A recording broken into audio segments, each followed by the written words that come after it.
Bonjour à toutes et à tous dans cette salle du Conseil municipal et aussi des mariages. J'espère que vous en aurez beaucoup à prononcer. Ce serait un signe de vitalité. Bienvenue aux nouveaux élus, bienvenue aux élus qui reprennent le collier après des moments fatigants physiquement et psychiquement. Et bien sûr, bienvenue à cet engagement qui est essentiel dans la cohésion nationale, dans la cohésion territoriale, et bienvenue à Jean-Paul Vermeau qui est à ma droite pour quelques instants seulement.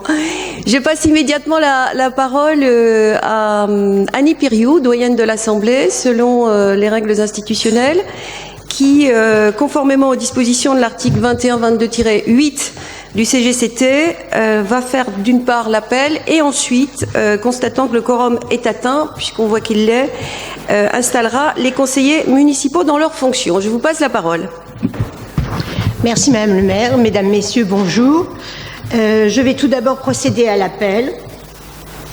Jean-Paul Vermeau, Catherine Tréanton, Ismaël Dupont, Valérie Scatolin, Yvon Laurent, Laetitia Tosser, David Guillemard, Nathalie Barnet, Ghislain Guingamp, Marie-Françoise Jacob-Madec, André Laurent, Patricia Stéphan, Frédéric Lamineau, Élodie Postolec, Henri Merlin Gaba-Angaba, Françoise Keinec, Jérôme Plouzin, Maëla Burlot, Eugène Davillier-Caradec, Edith Fer, Ahamada Zouberi, Élise Kérébel, Jolan Faucheur, Christelle Breton, Patrick Gambache, Catel Salazar, Agnès Lebrun, Jean-Charles Pouliquin, Annie Piriou, Georges Oregan, Charlotte Julie, Christophe Stewart, Marie-Simon Galouedec. Très bien. Le quorum étant atteint, je vais à présent vous faire lecture des résultats du scrutin de la liste nominative des élus. Donc, pour le deuxième tour, il y avait 10 194 inscrits, 5 025 votants, 5 025 bulletins, 73 nuls, 115 blancs, 4 837 suffrages exprimés avec une participation de 49,29%. Pour Vivon-Morlaix, Agnès Lebrun, 2179 voix, 45,04%. Pour Morlaix Ensemble, Jean-Paul Vermeau, 2658, 54,96%. Sont donc élus au conseil municipal, pour la liste Morlaix Ensemble, 26 élus, Jean-Paul Vermeau, Catherine Tréanton, Ismaël Dupont, Valérie Scatolin, Yvon Laurent, Laetitia Tosser, David Guillemard, Nathalie Barnet, Ghislain Guingamp, Marie-Françoise Madec, André Laurent, Patricia Stéphan, Frédéric Lamineau, Élodie Postolec, Henri Merlin Gaba-Angaba, Françoise Keinec, Jérôme Plouzin, Maëla Burlot, Eugène Caradec Davillier, Edith Fer, Ahamada Zouberi, Élise Kérébel, Jolan Faucheur, Christelle Breton, Patrick Gambache et Catel Salazar. Pour la liste Vivon-Morlaix, 7 élus, Agnès Lebrun, Jean-Charles Pouliquin, Annie Piriou, Georges Oregan, Charlotte Julie, Christophe Siwa et Marie-Simon Galouedec. Au terme de l'article L.5211-6 du CGCT, les conseillers communautaires ont été élus à l'occasion des élections municipales au suffrage universel direct dans les communes de 1000 habitants et plus. 12 élus représenteront la ville de Morlaix au sein de l'Assemblée délibérante de la communauté d'agglomération. Liste Morlaix Ensemble, 9 élus.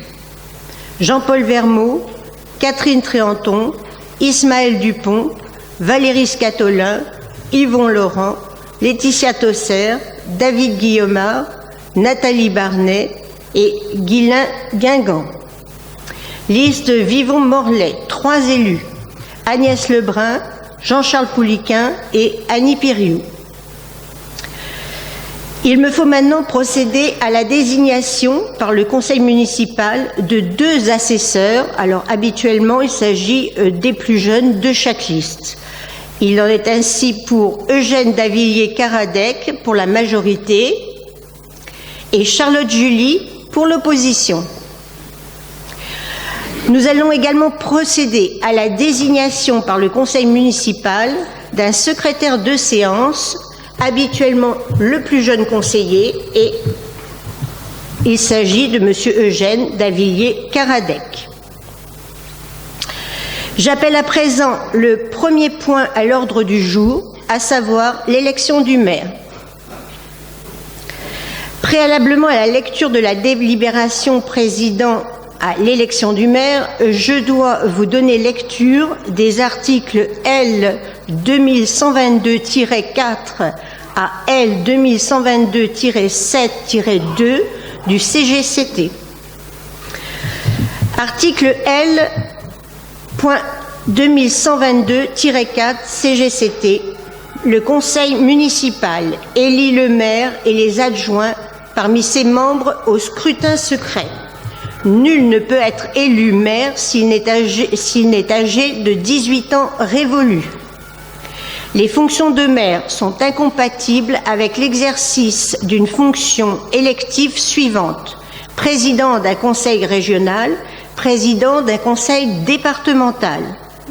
Les fonctions de maire sont également incompatibles avec celles de membre de la Commission européenne, membre du directoire de la Banque centrale européenne ou membre du Conseil de la politique monétaire de la Banque de France. Tout maire exerçant une fonction le plaçant dans une situation d'incompatibilité prévue par les 2e et 3e alinéas cesse de ce fait même d'exercer ses fonctions de maire. En cas de contestation, l'incompatibilité prend effet à compter de la date à laquelle la décision juridictionnelle confirmant l'élection devient définitive. Article L.O.2122-4-1 CGCT. Le conseiller municipal qui n'a pas la nationalité française ne peut être élu maire ou adjoint, ni en exercer temporairement les fonctions. Article L. 2122-5 CGCT. Les agents des administrations ayant à connaître de la comptabilité communale, de l'assiette, du recouvrement ou du contrôle de tout impôt et taxes ne peuvent être maires ou adjoints, ni en exercer, même temporairement, les fonctions dans toutes les communes qui, dans leur département de résidence administrative, sont situées dans le ressort de leur service d'affectation. La même incompatibilité est opposable dans toutes les communes du département où ils sont affectés au comptable supérieur du Trésor et aux chefs de services départementaux des administrations mentionnées au premier alinéa. Elle est également opposable dans toutes les communes de la région ou des régions où ils sont affectés aux directeurs régionaux des finances publiques et aux chefs des services régionaux des administrations mentionnées au premier alinéa. Article L-2122-5-1 CGCT. L'activité de sapeur-pompier volontaire est incompatible avec l'exercice dans la même commune des fonctions de maire dans une commune de 3500 habitants et plus ou d'adjoint au maire dans une commune de plus de 5000 habitants.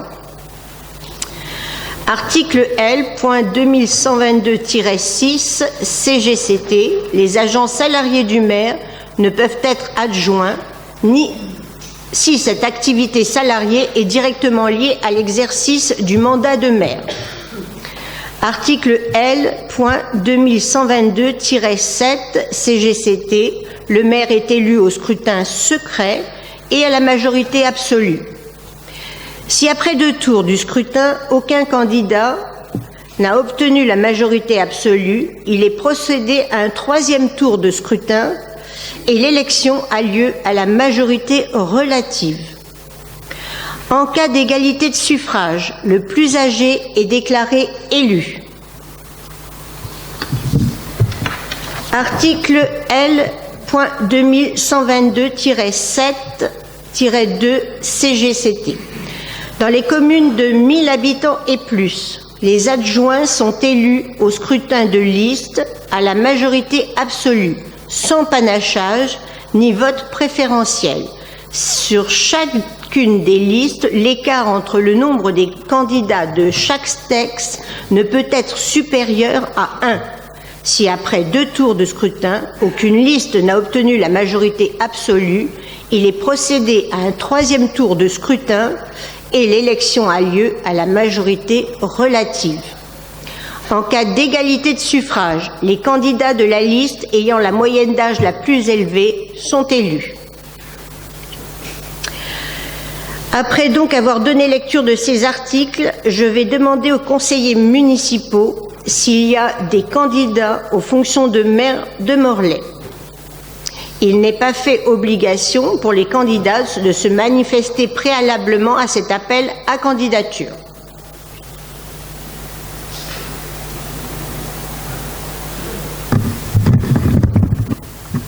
Je suis moi-même candidat, Jean-Paul Vermeau. C'est noté, Monsieur Vermeau. Je mets donc au vote la candidature. Le vote doit avoir lieu au scrutin secret. J'appellerai l'ensemble des conseillers municipaux, un à un, pour aller placer un bulletin dans l'urne qui est placée devant moi. Si les élus ont donné procuration, l'élu qui dispose de la procuration vient voter en lieu et place du conseiller municipal qui l'a mandaté.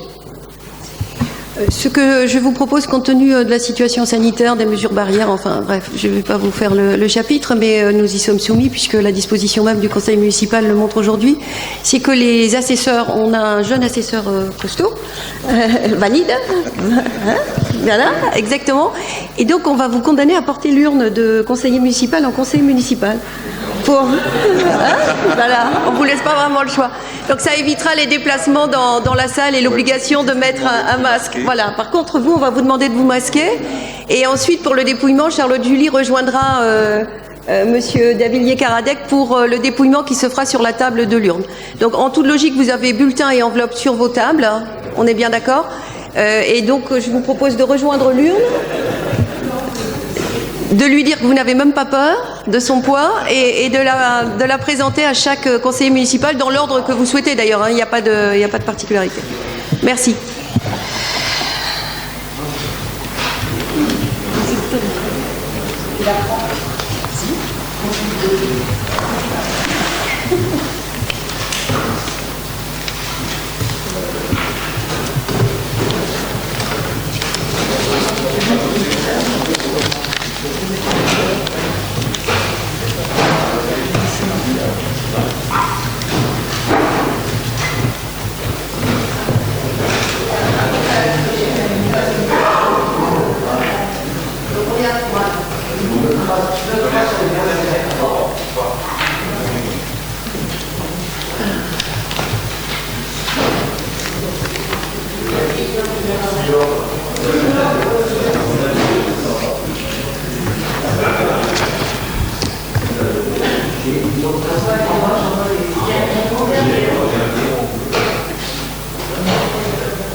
Oui, il y a un procès-verbal qui va être remis par les services.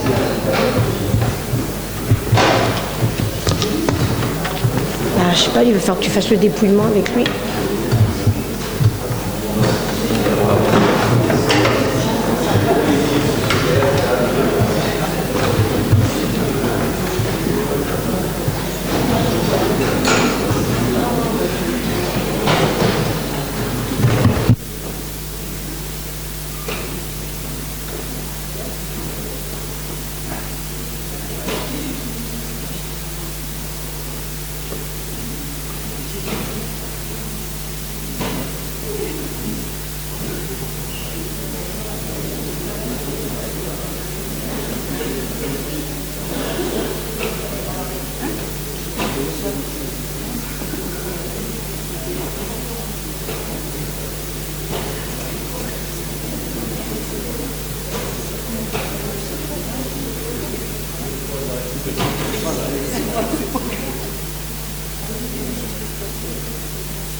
J'appelle à présent les deux assesseurs, M. Eugène Davillier-Caradec et Mme Charlotte Julie, pour procéder au dépouillement. Les résultats sont consignés sur un procès-verbal de dépouillement remis par les services.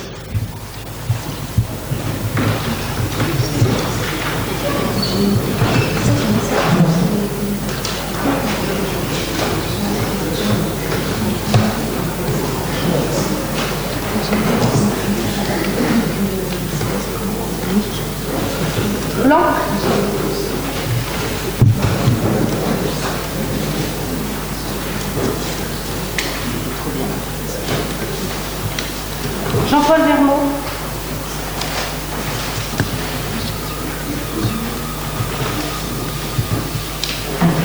Jean-Paul Vermeau.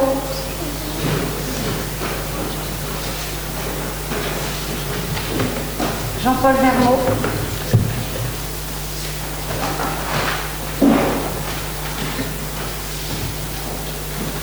Jean-Paul Vermaux.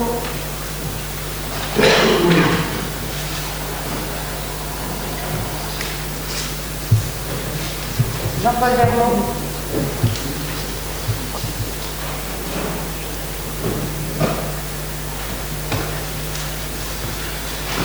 Jean-Paul Vermaux.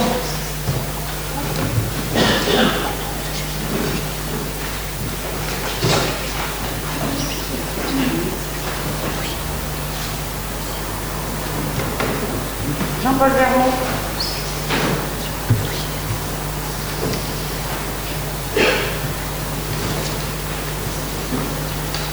Jean-Paul Vermaux.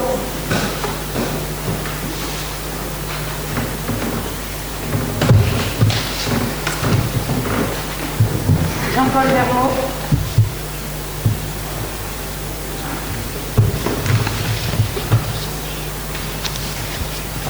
Jean-Paul Vermaux.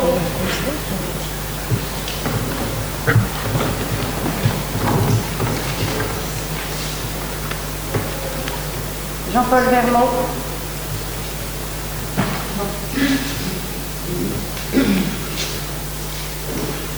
Jean-Paul Vermaux.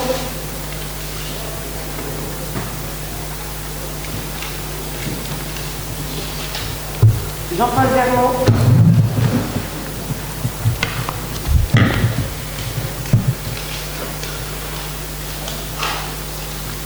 Blanc.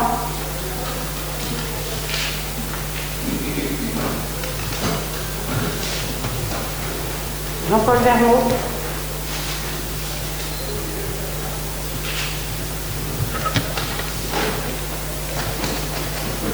Jean-Paul Vermaux.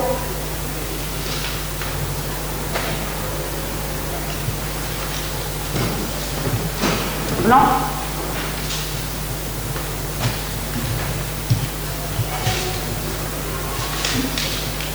Jean-Paul Vermaux.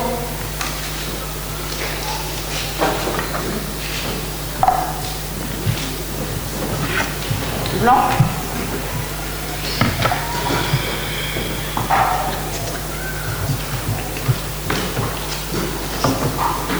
Jean-Paul Vermaux.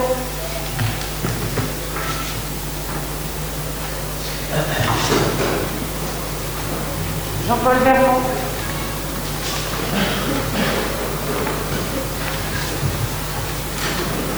Jean-Paul Vermaux.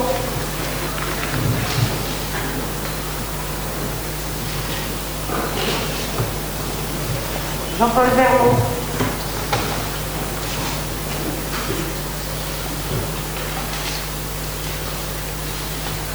Jean-Paul Vermaux.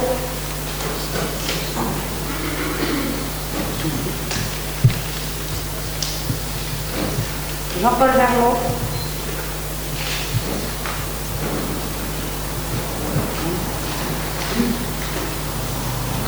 Blanc.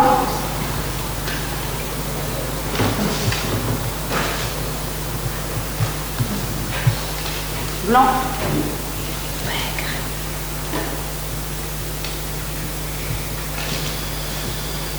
Jean-Paul Vermaux.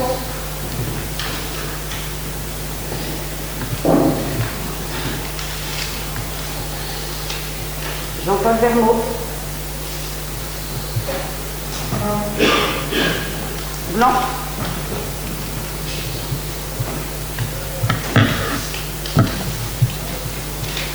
Jean-Paul Vermaux.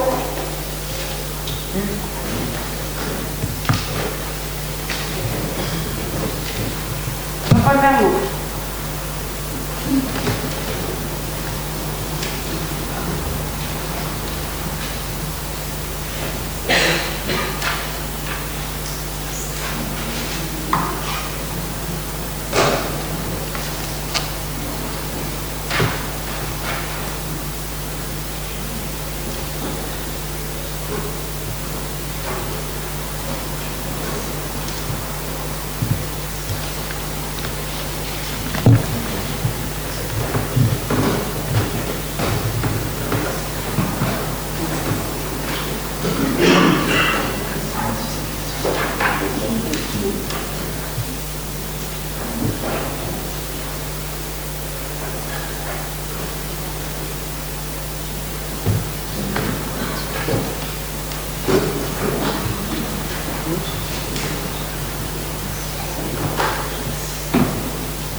Donc les résultats sont donc les suivants. 26 pour le candidat Jean-Paul Vermeau et 7 blancs.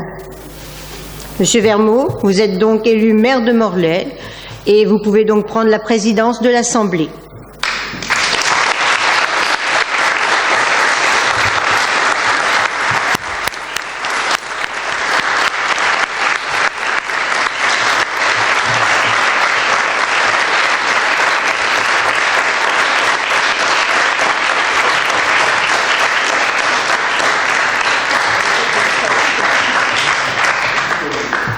Soyez bons et comme disent nos marins, bon vent. Annie, tu dois procéder à la remise de l'écharpe. Ouais.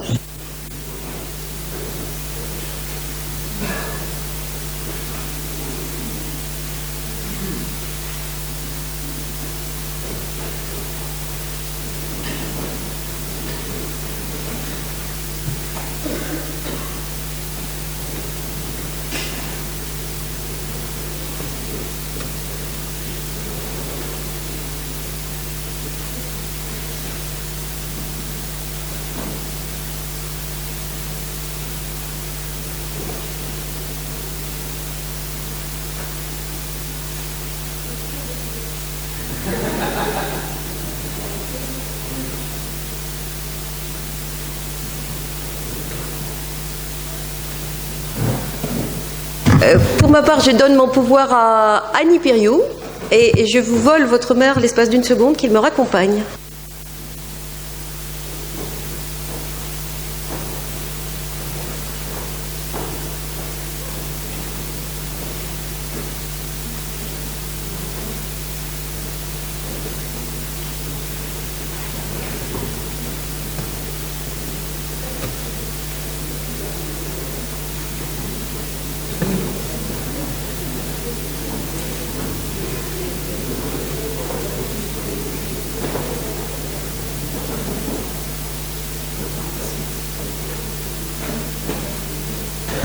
Chers collègues, avant de reprendre le cours de ce conseil municipal, permettez-moi quelques mots après cette prise de fonction.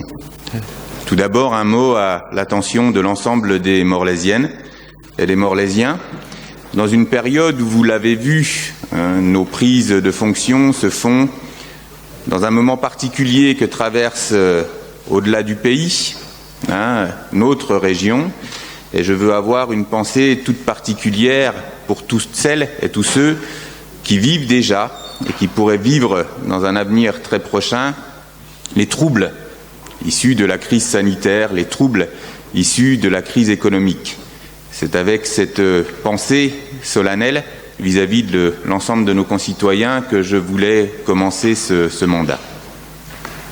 Un message particulier également à l'ensemble des conseillères et conseillers municipaux, au-delà des clivages politiques, le mandat s'ouvre avec une volonté de ma part, partagée par l'ensemble de mes colistiers, de nous voir tous représentantes et représentants des Morlaisiennes et des Morlaisiens. C'est donc dans cette volonté de travail en commun, certes, d'une majorité, mais également de l'ensemble d'un conseil municipal, que s'ouvre ce nouveau mandat. Au-delà du conseil municipal, face aux différents enjeux de notre ville et de notre territoire dont nous sommes le centre, c'est la volonté d'associer toutes les forces disponibles, toutes les volontés disponibles, associatives, citoyennes, économiques, pour que ces 6 ans soient 6 ans dédiés à un dynamisme morlaisien, non pas retrouvé, mais dopé par la volonté des 33 élus qui siégeront régulièrement dans cette salle, mais qui, au-delà de cette salle, porteront une volonté, partout où ils iront, de défendre nos intérêts et de développer le rayonnement de notre ville. Enfin, un petit mot particulier pour l'ensemble de vos familles. Souvent, on a les critiques sont plus faciles que les louanges pour l'ensemble des élus. Acceptons cette continuité républicaine de remercier tous les élus qui ont œuvré pour l'intérêt de la commune de Morlaix et au-delà, et remercier ceux qui, à vos côtés, pour les nouveaux élus, mais également pour les anciens, nous appuient et nous accompagnent. Ce ne sont pas des aventures individuelles que nous vivons, ce sont des aventures collectives.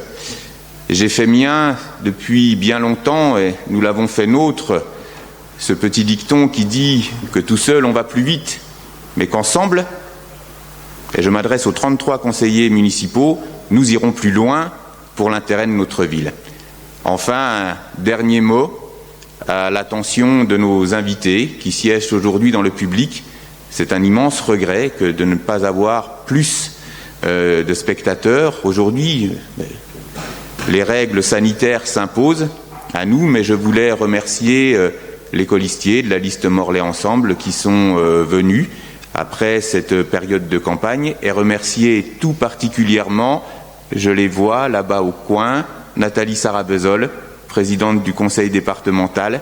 Merci de ta présence, Nathalie, et Armelle Uruguin, vice-présidente, quelque part, j'ose le dire, ma vice-présidente qui m'a tellement apporté au sein de ce conseil départemental où j'ai été élu en 2015. J'apprécie, nous apprécions, et là j'associe tous les élus, particulièrement votre présence.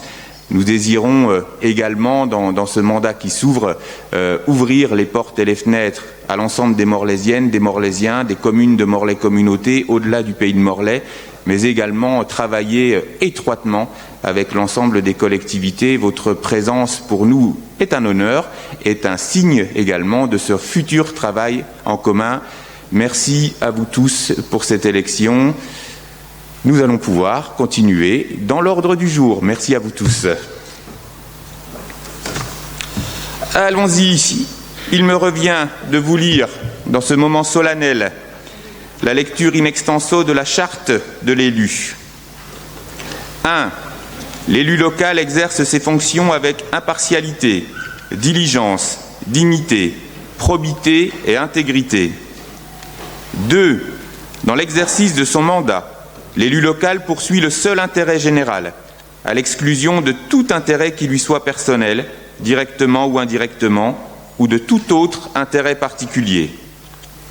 L'élu local veille à prévenir ou à faire cesser immédiatement tout conflit d'intérêts. Lorsque ses intérêts personnels sont en cause dans les affaires soumises à l'organe délibérant dont il est membre, l'élu s'engage à les faire connaître avant le débat et le vote. 4.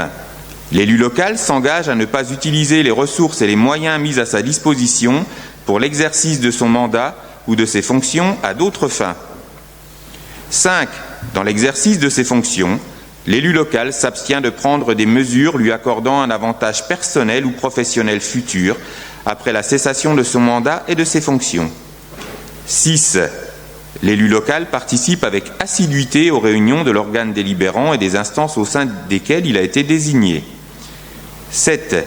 Issu du suffrage universel, l'élu local est et reste responsable de ses actes pour la durée de son mandat devant l'ensemble des citoyens de la collectivité territoriale à qui il rend compte des actes et décisions prises dans le cadre de ses fonctions.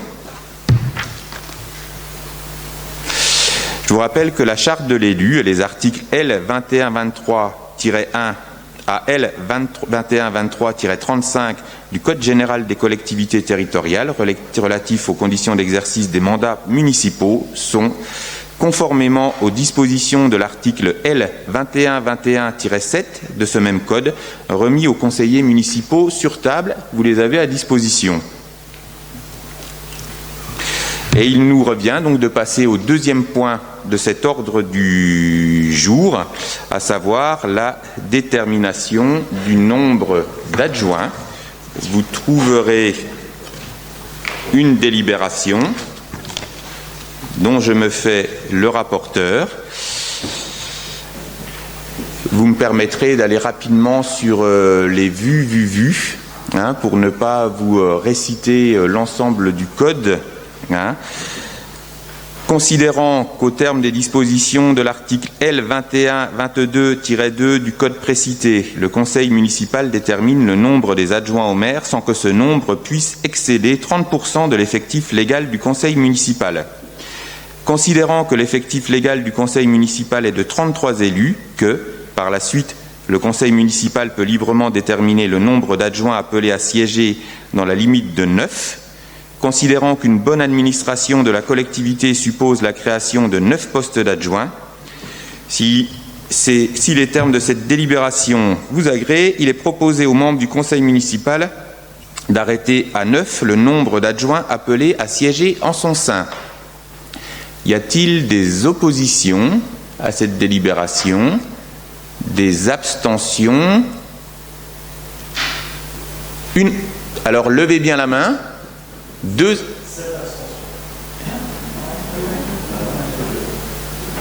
Alors, levez la main que l'on soit sûr. Oui? Le nombre d'adjoints. Alors, levez la main, s'il vous plaît, les gens qui s'abstiennent. 2 abstentions. 3 avec un pouvoir. Je vous remercie, cette délibération est adoptée. Élection des adjoints.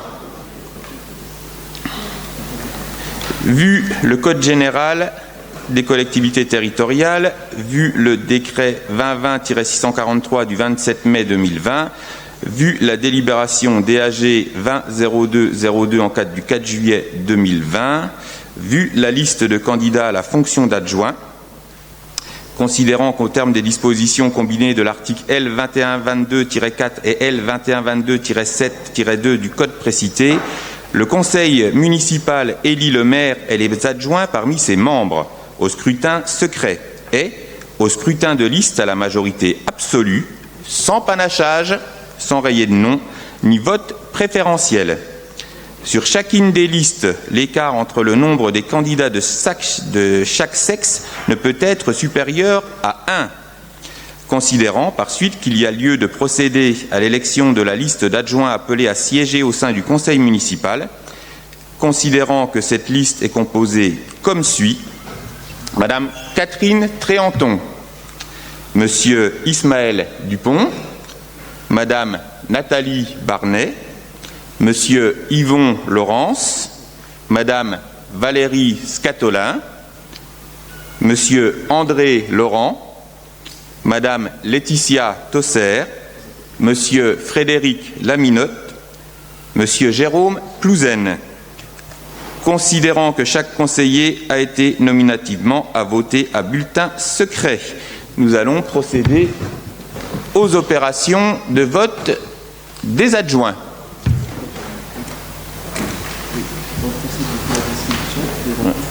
Les enveloppes vont vous être distribuées et nous allons procéder à cette élection.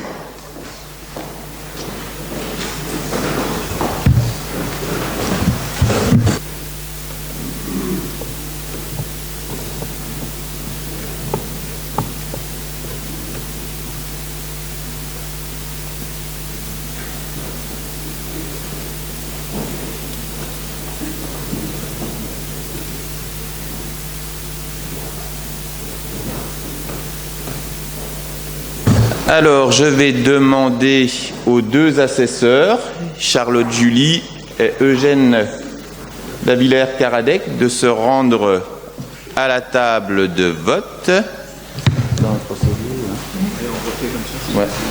Et nous allons procéder de la même façon que pour l'élection du maire, c'est-à-dire nous allons abuser de la jeunesse de notre plus jeune conseiller municipal pour respecter au mieux le protocole sanitaire et éviter les déplacements de l'ensemble des conseillers municipaux. Après, j'appellerai Charlotte Julie à le rejoindre pour le dépouillement.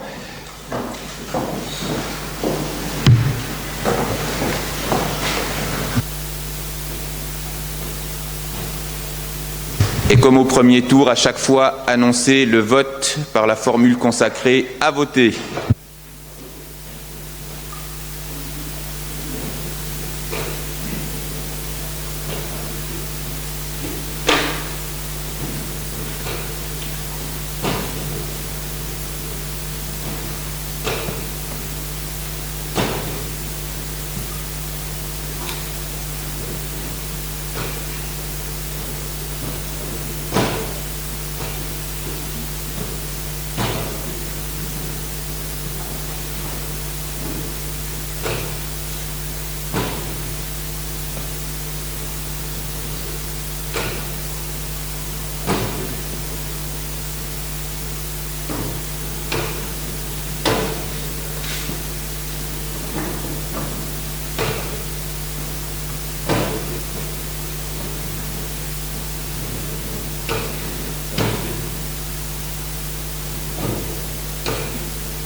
Le scrutin étant clos, Charlotte Julie et Eugène Caradec-Davillers vont pouvoir procéder au dépouillement.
Merci. Je proclame les résultats. Alors, 2 nuls, 6 blancs. Et pour la liste Morlaix Ensemble, 25 suffrages exprimés. L'ensemble des adjoints sont élus. Je vais procéder à la remise des écharpes tricolores à l'ensemble des adjoints.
Monsieur Vermeau, si je peux me permettre, l'écharpe se met sur la hanche gauche.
Maintenant que tout le monde l'a dans le bon sens.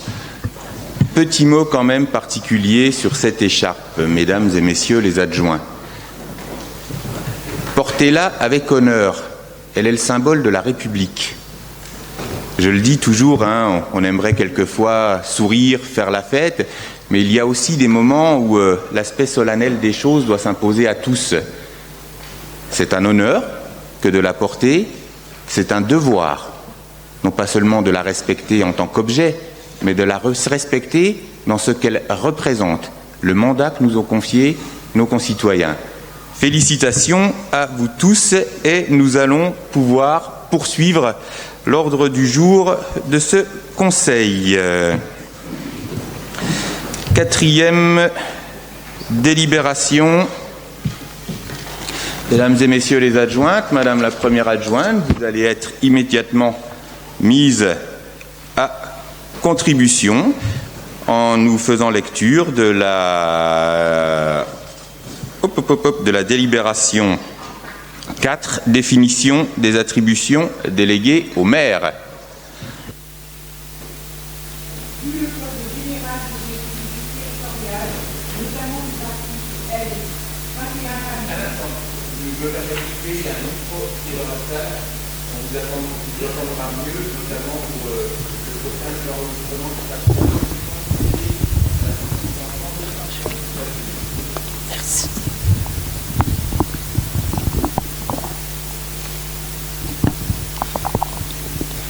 Vu le Code général des collectivités, et notamment ses articles L 2122-22 et 2122-23, vu la délibération DAG 20-02-01 en date du 4 juillet, par laquelle le conseil municipal a élu le maire, considérant que, pour simplifier la gestion administrative des affaires communales et sans préjudice du droit d'information dû à l'ensemble des conseillers municipaux, le maire peut, par délégation du dit conseil municipal, être chargé, en tout ou partie et pour la durée de son mandat.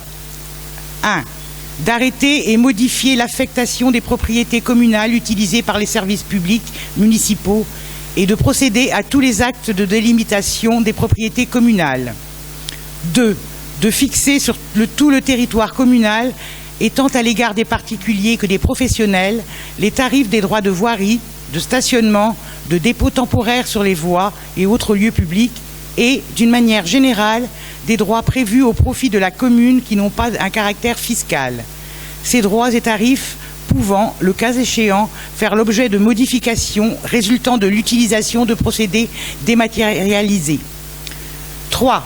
De procéder, dans la limite de 4 millions d'euros, à la réalisation des emprunts destinés au financement des investissements prévus par le budget et aux opérations financières utiles à la gestion des emprunts, y compris les opérations de couverture des risques de taux et de change, ainsi que de prendre les décisions mentionnées au point 3 de l'article L 1618-2 et au A de l'article L 2221-5-1, sous réserve des dispositions du point C de ce même article, et de passer à cet effet les actes nécessaires. 4. De prendre toute décision concernant la préparation, la passation, l'exécution et le règlement des marchés et des accords cadres, ainsi que toute décision concernant les avenants lorsque les crédits sont inscrits au budget. Point 5. De décider de la conclusion et de la révision du louage de choses pour une durée n'excédant pas 12 ans. Point 6. De passer les contrats d'assurance ainsi que d'accepter les indemnités de sinistre y afférentes. 7.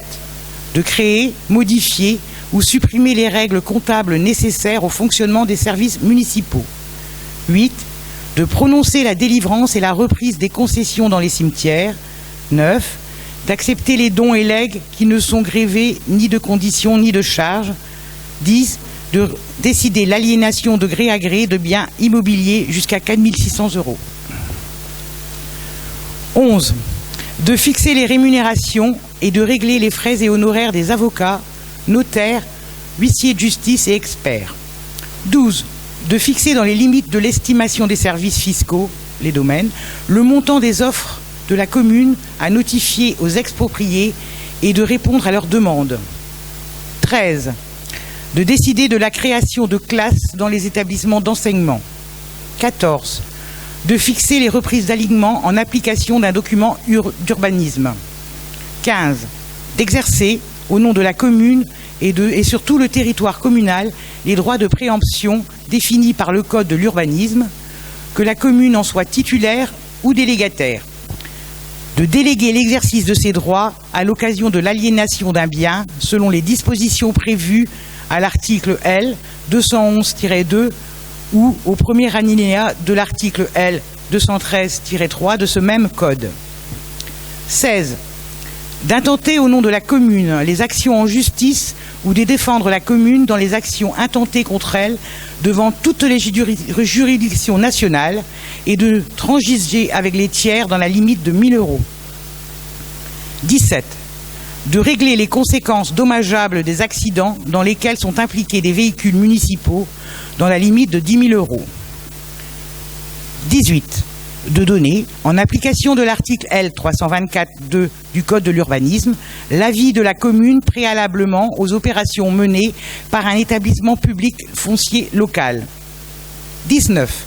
De signer la convention prévue par l'avant-dernier alinéa de l'article L. 311-4 du Code de l'urbanisme, précisant les conditions dans lesquelles un constructeur participe au coût d'équipement d'une zone d'aménagement concertée et de signer la convention prévue par le 3e alinéa de l'article L. 322-11-2 du même code dans sa rédaction antérieure à la loi numéro 2014-1655 du 29 décembre 2014 de finances rectificatives pour 2014, précisant les conditions dans lesquelles un propriétaire peut verser la participation pour voirie et réseau. 20. De réaliser les lignes de trésorerie sur la base d'un montant maximum d'1 million d'euros. 21. D'exercer ou de déléguer en application avec l'article L. 214-1-1 du Code de l'urbanisme au nom de la commune et sur tout le territoire communal le droit de préemption défini par l'article L. 214-1 du même code. 22. D'exercer au nom de la commune et sur tout le territoire communal le droit de priorité défini par les articles L. 240-1 à 240-3 du Code de l'urbanisme ou de déléguer l'exercice de ce droit en application des mêmes articles. 23. De prendre les décisions mentionnées aux articles L. 523-4 et L. 523-5 du Code du patrimoine relative à la réalisation de diagnostics d'archéologie préventive prescrits pour les opérations d'aménagement ou de travaux sur le territoire de la commune. D'autoriser au nom de la commune le renouvellement de l'adhésion aux associations dont elle est membre.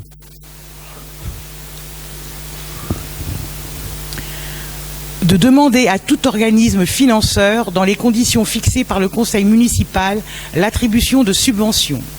26. De procéder au dépôt des demandes d'autorisation d'urbanisme relatives à la démolition, à la transformation ou à l'édification des biens communaux situés sur le territoire communal ou sur le territoire d'une autre commune. 27. D'exercer au nom de la commune le droit prévu au point 1 de l'article 10 de la loi 75-1351 du 31 décembre 1975 relative à la protection des occupants de locaux à usage d'habitation. 28. D'ouvrir et d'organiser la participation du public par voie électronique prévue au point 1 de l'article L. 123-19 du Code de l'environnement. Si les termes de cette délibération leur agréent, il est proposé aux membres du conseil municipal de déléguer les attributions subventionnées au maire. Merci. Quelques mots avant de passer au vote. Il ne s'agit pas là, évidemment, d'un blanc-seing donné au maire, vous l'imaginez bien, mais il faut que l'avis de la collectivité dans cette phase d'installation, et notamment l'installation prochaine des commissions, puisse fonctionner. Ne vous inquiétez pas, je n'irai pas user, sans en avoir référé à l'ensemble du bureau municipal, de ces différentes options, sauf évidemment cas d'urgence qui nécessiterait la mise en protection de qui que ce soit sur le territoire communal. Y a-t-il des abstentions sur cette délibération? Y a-t-il des oppositions? Je vous remercie. Alors nous allons passer à la 5e délibération. Si vous le voulez bien, je vais la garder à ma charge. Il s'agit de l'installation de la commission communale des affaires générales et financières, plus communément appelée commission des finances, puisqu'il faut que celle-ci soit réglementairement installée pour que nous puissions convoquer les prochains conseils municipaux. Il y en aura 2 ce mois-ci.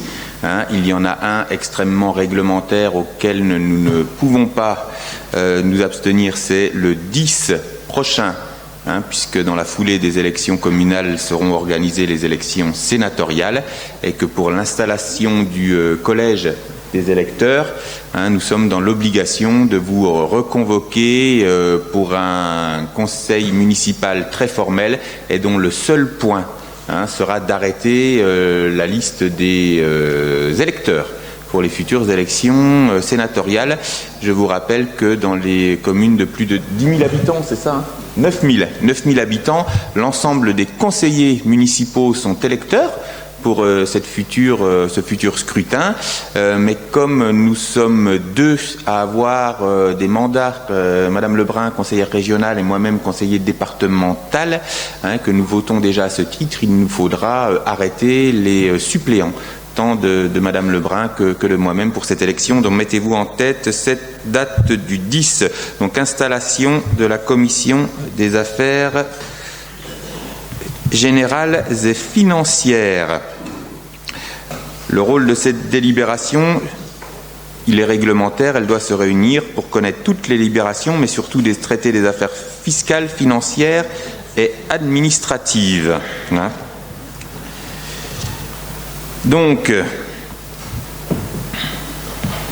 considérant, s'il vous plaît, si vous permettez, je vais aller un peu plus rapidement dans les considérants pour ne pas que ce conseil municipal ait un volet trop administratif. N'hésitez pas à m'interpeller si vous avez la moindre question sur ces considérants, mais ils sont réglementaires.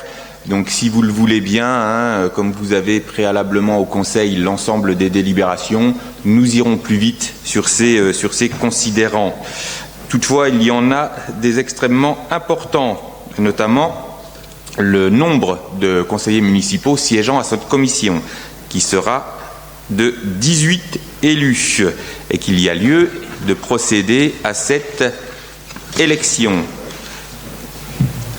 2 listes ont été proposées. Pour la liste Morlaix Ensemble, moi-même, Catherine Tréanton, Ismaël Dupont, Valérie Scatolin, Yvon Laurence, Laetitia Tosser, David Guillaumard, Nathalie Barnet, Ghislain Guingamp, André Laurent, Patrick Gambache, Frédéric Laminotte, Jérôme Plouzen, Patricia Stéphan, Jolane Faucheur, Christelle Breton, Françoise Keinec, Catel Salazar. Et pour la liste Vivon Morlaix, Agnès Lebrun, Jean-Charles Pouliquin, Annie Périou, Charlotte Julie, Christophe Stewart, Georges Oregan et Marie-Simon Galouedec. Donc, les services sont en train de distribuer sur les tables enveloppes et listes. Les assesseurs, comme précédemment lors des différentes élections que nous avons eu à faire ce jour, procéderont aux opérations de vote. Je vous précise que le vote se fait à la proportionnelle au plus fort reste. Il doit avoir lieu alors le plus discrètement possible sur vos tables. Vous avez vu que nous avons adapté dans le cadre du protocole sanitaire les opérations de vote, et que notre plus jeune conseiller municipal passe parmi nos rangs. 2 bulletins vous ont été remis, portant la liste, les différentes listes, et 3 même, puisqu'il y a un blanc. Veillez à ne choisir qu'un bulletin dans cette enveloppe. Et Eugène, une nouvelle fois, fait le tour de l'Assemblée.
Je profite des opérations de vote pour vous dire que je viens de signer votre prochaine convocation au conseil municipal du 10, ce fameux qui est organisé pour la future élection sénatoriale. Donc vous pourrez comme ça directement repartir avec votre convocation. Nous vous avons convié à 18h30, si vous pouvez d'ores et déjà le mettre dans vos agendas.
Merci Charlotte de rejoindre la table de vote. 33, c'est parfait.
Je vais demander à l'un de nos assesseurs, quand il aura terminé, de nous amener les résultats. Nous allons pouvoir les rentrer et nous pourrons proclamer les élus.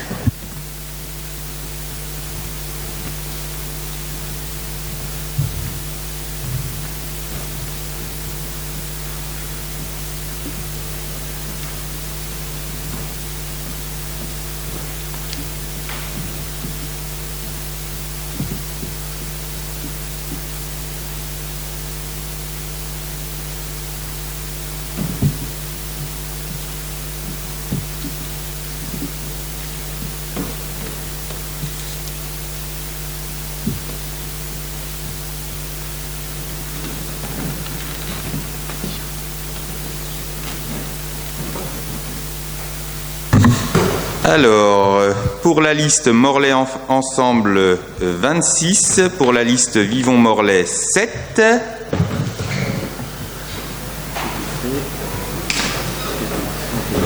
alors, ce qui fait 14 élus pour la liste Vivons Morlaix, donc 14, pardon. Je vous remercie de votre vigilance. Nous aurions eu une drôle de commission sinon.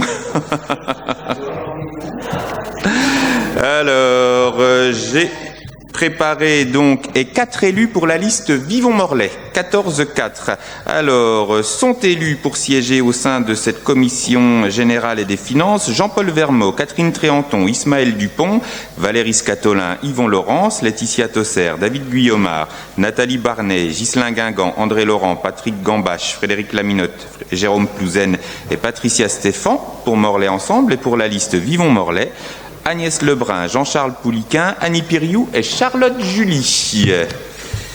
Nous allons pouvoir passer à la délibération suivante, qui va nous amener à voter pour l'élection relative aux membres du conseil d'administration du CCAS. Il indique que oui, j'en suis moi-même président de droit, et 7 membres du conseil municipal doivent être élus au scrutin de liste sans panachage, niveau de préférentiel à la proportionnelle au plus fort reste. Donc, pour la liste Morlaix Ensemble, nous présentons, alors pareil. Ah oui. Il nous faut, j'allais un peu trop vite dans les opérations, il nous faut déterminer le nombre d'administrateurs au sein du CCAS. Donc, dernier considérant de la liste, si vous n'avez pas de remarques sur les 4 premiers, considérant que l'importance et la sensibilité des dossiers traités, d'une part, et l'exigence de bonne administration de ce conseil, d'autre part, suppose de fixer à 7 le nombre d'administrateurs appelés à siéger au sein du conseil d'administration du CCAS. Si les termes de cette délibération vous agréent, il vous est proposé de l'adopter. Y a-t-il des abstentions, des oppositions? Je vous remercie.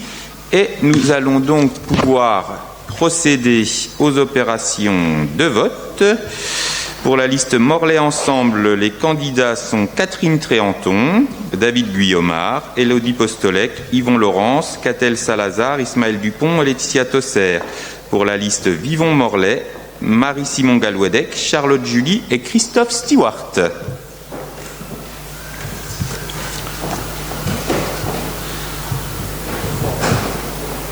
Une nouvelle fois, je vais demander à notre plus jeune conseiller municipal de procéder à un tour de l'Assemblée pour les opérations de vote. Merci Eugène. Et ensuite, j'appellerai Charlotte à le rejoindre pour le dépouillement.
oui, je sais. Je me prépare psychologiquement.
Alors, les résultats pour la liste Morlaix Ensemble, 26, pour la liste Vivons Morlaix, 7, et nous allons donc pouvoir proclamer les administrateurs au sein du CCAS.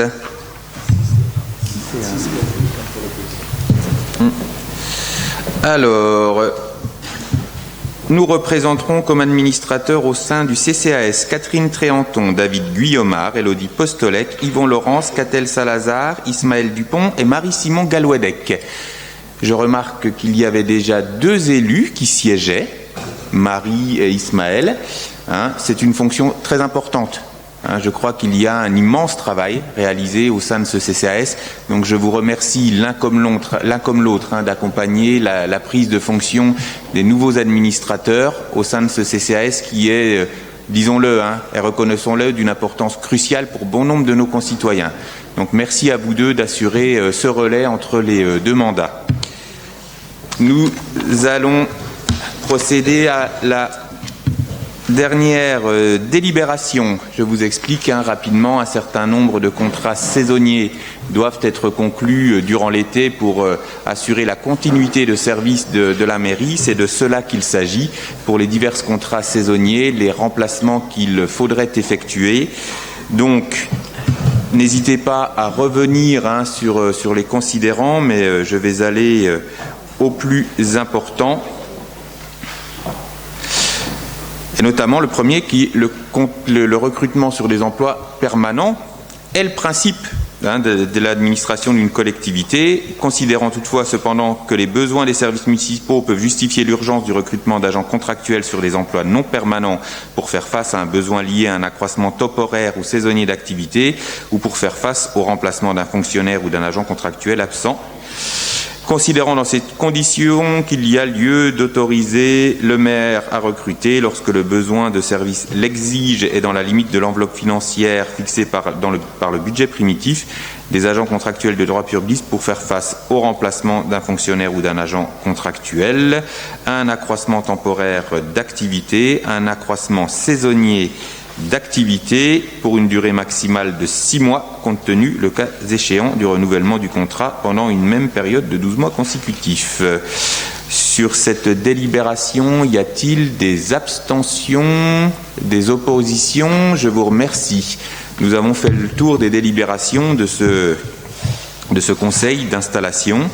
Et avant de passer la parole à Valérie Scatolin, elle-même salariée de la société HOP, tout comme sa collègue adjointe Nathalie Barnet, quelques mots sur la situation que nous traversons et sur laquelle nous nous sommes d'ores et déjà, au-delà de tout clivage politique, mobilisés. Nous ne pouvons pas, à la fois, écouter, entendre notre président de la République appeler à un aménagement du territoire qu'il appelle de ses vœux et à des usines qui fleuriraient dans l'ensemble des villes moyennes du territoire. Avant qu'elles ne fleurissent, et je m'associe aux vœux du président, faisons en sorte que nos sites industriels, pour le coup, le site de la société HOP, pour nous, ne soient pas rayés d'un trait dans des décisions prises de manière totalement unilatérale par la société Air France, et qui amènerait ici, tel qu'annoncé par la société, à la disparition du site. Hier, nous étions mobilisés, et je tiens à le dire, au sein de ce conseil municipal, élus de la majorité, élus de l'opposition, qui étaient parmi nous, pour dire notre refus clair et net, de ce type de pratique inacceptable. On ne peut pas, quand on vient de bénéficier de 7 milliards d'euros d'une forme de solidarité nationale. Le président le dit lui-même, il n'y a pas d'argent magique, il n'y a que l'argent des Françaises et des Français. Et à la fois, dans une ville lauréate du programme Action Cœur de Ville, pour faire face à sa nécessaire redynamisation, accepter. Et là, j'associe Madame la Présidente du Conseil départemental parmi nous aujourd'hui, le président du conseil régional Loïc Chenet-Girard, le sénateur local, le président de Morlaix Communauté Thierry Piriou, et accepter que la parole politique soit à ce point décrédibilisée. C'est intolérable. Nous sommes confrontés, nous l'avons été ici à Morlaix moins qu'ailleurs, à une forme de, si ce n'est de désintérêt, si ce n'est d'une forme de rejet, à des interrogations de nos concitoyens. Ils l'ont encore, au cours de cette élection municipale, prouvé par le niveau d'abstention que nous avons atteint. Ici, moins qu'ailleurs, 10 points au-delà de la moyenne nationale, mais ici comme ailleurs. Et je crois que nos concitoyens nous appellent à avoir une parole qui fait force dans les actes que nous devons prendre. Quelque part, c'est une leçon qu'ils nous adressent à nous-mêmes, élus municipaux. Faisons ce que nous disons. Mais si, à la tête de l'État, nos concitoyens vivent une forme de contradiction incompréhensible entre la parole du chef de l'État et les actes qui pourraient résulter ici à Morlaix, nous n'œuvrerons pas ensemble à la nécessaire confiance entre l'ensemble de nos concitoyens, les élus que nous sommes. Valérie, nous écoutons le vœu que nous proposons au conseil municipal concernant la société HOP. Merci Jean-Paul. Refus de la fermeture du site de Morlaix. Le conseil municipal de Morlaix, réuni le 4 juillet 2020, dénonce la stratégie d'Air France HOP qui a pour projet pur et simple la fermeture du site de Morlaix et pour conséquence la perte de 276 emplois. Cette fermeture est contraire aux annonces du président de la République faites lors de la Convention citoyenne et de sa volonté de ne plus voir fermer des usines en province pour les concentrer dans les grandes métropoles. Par ailleurs, l'engagement financier de l'État pour soutenir le groupe Air France est considérable. Nous demandons qu'en contrepartie de l'argent public versé à Air France, il soit exigé par nos dirigeants le maintien du site de Morlaix. HOP Morlaix a tous les atouts et les savoir-faire pour rester une base importante d'entretien et un outil industriel performant. Le conseil municipal apporte son soutien total aux salariés de l'entreprise HOP et refuse la fermeture de ce site.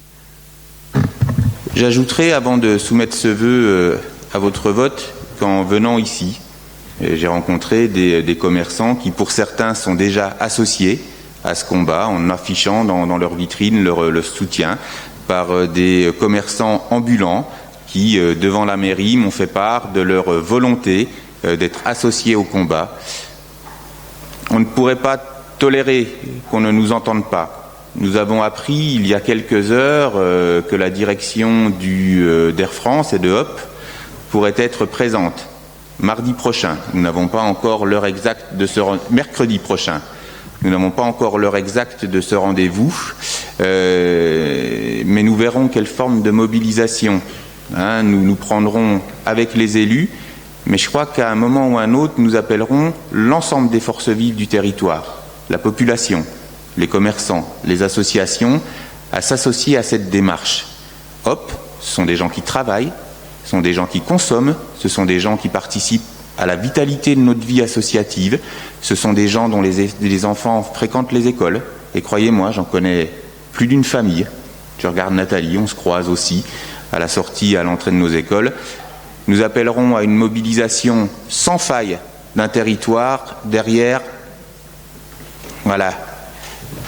la diplomatique pression que nous mettons pour l'instant. Je n'oublie jamais Jean-Paul Chapalin, le président de la CCI, qui est aussi associé au soutien à la société, l'a rappelé par la presse. Nous sommes des gens travailleurs. Nous sommes des gens qui recherchent toujours la voie du dialogue, mais nous avons une devise sur le territoire. Et je tiens à la rappeler à l'ensemble du conseil municipal. S'ils te mordent, mords-les. Je soumets à votre vote ce vœu de soutien à la société HOP. Jean-Charles, excusez-moi, je ne vous ai pas donné la parole, je vous en prie, excusez-moi. Merci, monsieur le maire. Oui, hier, nous étions ensemble, élus majoritaires et élus minoritaires, auprès des salariés de HOP pour les soutenir dans leur combat. Bien évidemment, nous voterons cette motion et bien évidemment, nous serons ensemble dans les jours qui viennent pour maintenir ces emplois sur le territoire morlaisien. Je vous remercie, Jean-Charles, je n'en avais aucun doute. Je soulignais d'ores et déjà votre présence hier aux côtés des salariés. Merci de cette présence et effectivement, nous avons ouvert une nouvelle page. Je crois que quand il faut avoir l'esprit combatif, nous saurons démontrer que c'est l'ensemble d'un territoire qui peut se lever auprès des salariés de la société. Parce que si nous lâchons sur cette affaire, que ferons-nous demain dans la crise économique qui s'annonce? Je laisse la question ouverte. Y a-t-il des oppositions? Y a-t-il des abstentions? Je vous remercie de ce vœu qui sera également transmis à la direction d'Air France et à nos autorités de tutelle par la voix du sous-préfet. Mesdames et messieurs, ce conseil municipal est désormais clos. Il fut un peu spécial, vous l'avez vu, la crise sanitaire n'est pas encore terminée. Nous aurons des nouvelles le 10 juillet sur la prochaine étape de ce que l'on a appelé le déconfinement. J'invite les élus qui ont encore un peu de temps devant eux, s'ils le veulent, on aura d'autres rendez-vous, mais à se présenter dans la salle en face pour une photo qui permettra de constituer le trombinoscope des élus. Et avant d'avoir un prochain rendez-vous pour une photo des 33 conseillers municipaux, là, en respectant les règles sanitaires et les 1 mètre de distance, nous étions en difficulté pour l'organiser. Donc aura lieu aujourd'hui une photo de l'ensemble des adjoints et du maire. Et nous aurons un très prochain rendez-vous, je l'espère rapidement après le 10 juillet et la deuxième phase du déconfinement, pour prendre une photo de tout notre conseil municipal et partager un moment de convivialité beaucoup plus large qu'il ne le fut aujourd'hui. Mais nous devons également de montrer l'exemple dans le cadre du respect des consignes sanitaires. La séance est levée. Merci à vous tous.